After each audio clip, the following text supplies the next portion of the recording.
நம்முடைய நாடு சுதந்திரம் பெற்று கிட்டத்தட்ட 80 வருடங்களை நாம் கடக்க இருக்கிறோம். ஆனால் இன்றைக்கும் சமுதாயத்தில் பெண்கள் பல அச்சுறுத்தல்களுக்கு ஆளாக்கப்படுகிறார்கள். அவர்களினுடைய கற்புகளுக்கு, அவர்களினுடைய உயிருக்கு அபயமான ஒரு சூழல் ஏற்படவில்லை. குறிப்பாக தமிழ்நாட்டை நீங்கள் எடுத்துக்கொண்டால் NCRB என்கிற ஒரு தேசிய குற்ற ஆவண காப்பகம் மே 6ஆம் தேதி ஒரு அறிக்கையை சமர்ப்பிக்கிறது. அந்த அறிக்கைகள், அந்த புள்ளிப்பட்டியல்கள் நெஞ்சை பதைபதைக்க வைக்கின்றன. 2024ஆம் ஆண்டு பெண்களுக்கு எதிராக அரங்கேறிய அந்த குற்றச் செயல்களினுடைய எண்ணிக்கைகளை பதிவிடுகிறது. அந்த ஒரு வருடத்தில் மட்டும் 11,000த்திற்கும் அதிகமான குற்ற வழக்குகள் பெண்களுக்கு எதிரான வன்முறைகள், வன்புணர்வுகள், வன்கொடுமைகள் ரீதியாக பதியப்பட்டிருக்கிறது. கடந்த ஆண்டுகளை விட 30% 2024ஆம் ஆண்டினுடைய குற்ற வழக்குகளுடைய எண்ணிக்கை அதிகரித்திருக்கிறது. அந்த குற்ற வழக்குகளில் 93% குற்ற வழக்குகள் காவல்துறையினால குற்றப்பத்திரிகை தாக்கல் செய்யப்பட்டது. அதாவது வெறுமனே புகார், சந்தேகத்தின் பேரில் கைது செய்யப்பட்டு பதியப்பட்ட வழக்குகள் கிடையாது. ப்ராப்பரா இந்த பல நூறு பக்கங்கள் கொண்ட குற்றப்பத்திரிகைகளோடு, சார்ஜ் ஷீட்டோடு நீதிமன்றத்தில் அந்த வழக்குகள் தாக்கல் செய்யப்பட்டிருக்கிறது.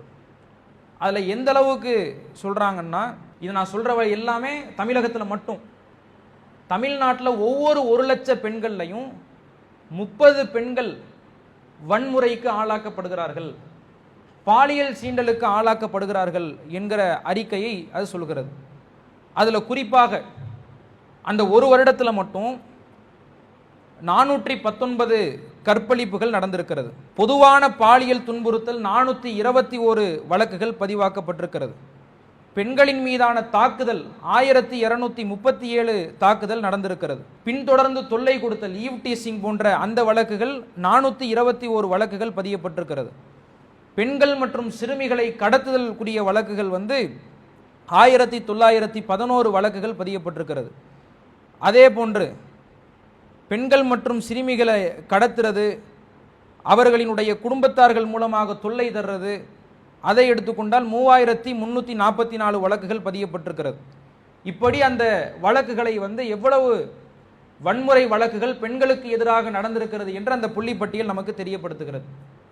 அப்ப குறிப்பா நீங்க இந்தியாவில் தமிழ்நாட்டை நீங்கள் எடுத்துக்கொண்டால் வெறும் ஒரே ஒரு வருடத்தில் பெண்களுக்கு எதிரான இவ்வளவு அநீதிகள், இவ்வளவு அநியாயங்கள் நடந்து கொண்டிருக்கிறது. இப்ப சமீபத்தில் புதிதாக பதவியேற்ற முதல்வர் அவர் 3 முக்கிய சட்டங்களுக்கு கையொப்பம் இடுறார். அதுல ஒன்று பெண்கள் பாதுகாப்பு, சிங்கப்பெண் சிறப்பு அதிரடிப்படைன்னு அதுக்கு பேர் வைக்கிறார். அதுல அவர் சொல்றது என்னன்னா, புதிதாக ஒரு குழு முதல்வரினுடைய நேரடி கண்காணிப்பில் அது இயங்கும். அது டிஜிபி ஆபீஸ்ல ஐஜியினுடைய பொறுப்புல அந்த அந்தஸ்துல இருக்கக்கூடிய ஒருவர் தலைமை ஏற்பார். அவருக்கு கீழே 36 போலீசாரோடு அந்த படை இயங்கிக் கொண்டு பெண்களுக்கான பாதுகாப்பை அது ஏற்படுத்தும் அப்படின்னு வாக்குறுதி அளிக்கிறார். இது எந்த அளவுக்கு சாத்தியமானது? புதிதாக இவர் அதுக்கு ஏற்றார் போல ஒரு ஆட்களை உருவாக்குறாரா, அதை நியமனம் செய்யறாருன்னா கிடையாது. வேற அங்க இருக்கிற காவல்துறைகள்ல அந்த அதிகாரிகளையே மாற்றம் செய்து இங்க போட்டுட்டு என்ன செய்யறாரு, இவர்கள் மூலமாக பெண்களினுடைய பாதுகாப்பு உறுதி செய்யப்படும் அப்படின்னு வாக்குறுதி அளிக்கிறார். இது எந்த அளவுக்கு சாத்தியம் அப்படிங்கிறது பாத்தீங்கன்னா, பதவியேற்று 20 நாள்ல தமிழ்நாட்டில் மட்டும் 19 பாலியல் வழக்குகள் நடைபெற்றிருக்கிறது. சிங்கப்பெண் சிறப்பு அதிரடிப்படை உருவாக்கப்பட்டு 20 நாள்ல 19 பாலியல் வழக்குகள் தமிழ்நாட்டில் மட்டும் பதியப்பட்டிருக்கிறது. அப்ப இந்த நிலை மாறணும்னா பெண்களின் மீது உள்ள பார்வையை மாற்றணும். பெண்களின் மீது உள்ள பார்வை என்ன?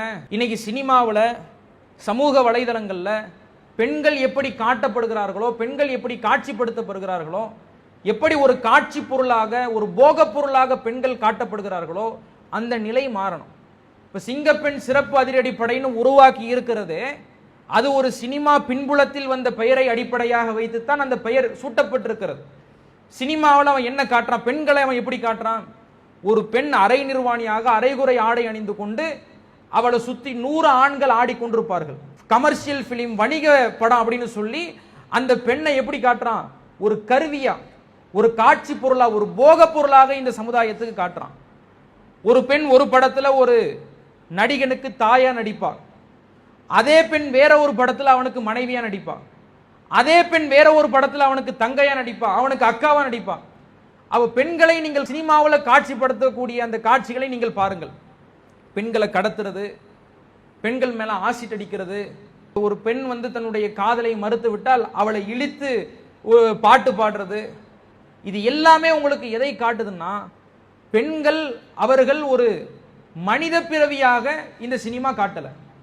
பெண்களை போக பொருளாக காட்சி பொருளாக காட்டியதனுடைய விளைவு இன்றைக்கு பெண்கள் அதே காட்சி பொருளாக பாவிக்கப்பட்டு அவளை பெண்கள் அப்பாவி பெண்கள் பல வன்முறைகளுக்கு ஆட்படுத்தப்படுகிறார்கள். சமீபத்தில் ஹைதராபாத்ல சுமிதாங்கிற ஒரு கமிஷனர் மஃப்டில சுடிதார் போட்டுக்கிட்டு 12:30 மணில இருந்து 3:30 மணி வரைக்கும் ஒரு சாலையில நின்று கொண்டிருக்கிறாங்க. அந்த வழியாக சென்ற 40க்கும் அதிகமான ஆண்கள் பாலியல் சீண்டல என்ன செய்யறாங்க, அந்த பெண்ணிடத்துல கட்டவிழ்த்து விடுகிறார்கள். அவர்கள் அனைவர்களும் கைது செய்யப்படுகிறார்கள். அப்ப பெண்களின் மீது உள்ள பார்வையை என்றைக்கு அடிப்படையில் என்றைக்கு நாம் மாற்றுகிறோமோ, அவர்களை என்றைக்கு ஒரு மனித பிறவியாக நாம மதிக்கிறோமோ, அதுதான் மனிதர்களிடத்துல ஒரு மாற்றத்தை ஏற்படுத்தும். ரசூலுல்லாஹ்விடத்துல ஒரு மனிதர் விபச்சாரம் செய்யறதுக்கு அனுமதி கேட்கிறார். ரசூலுல்லாஹ் என்ன ரிப்ளை பண்ணாங்க? உன்னுடைய தாய் விபச்சாரம் செய்யப்படுறத, உன்னுடைய சகோதரி விபச்சாரம் செய்யப்படுறத, உன்னுடைய மாமி விபச்சாரம் செய்யப்படுறத, உன்னுடைய சாச்சி விபச்சாரம் செய்யப்படுறத நீ விரும்புவியா?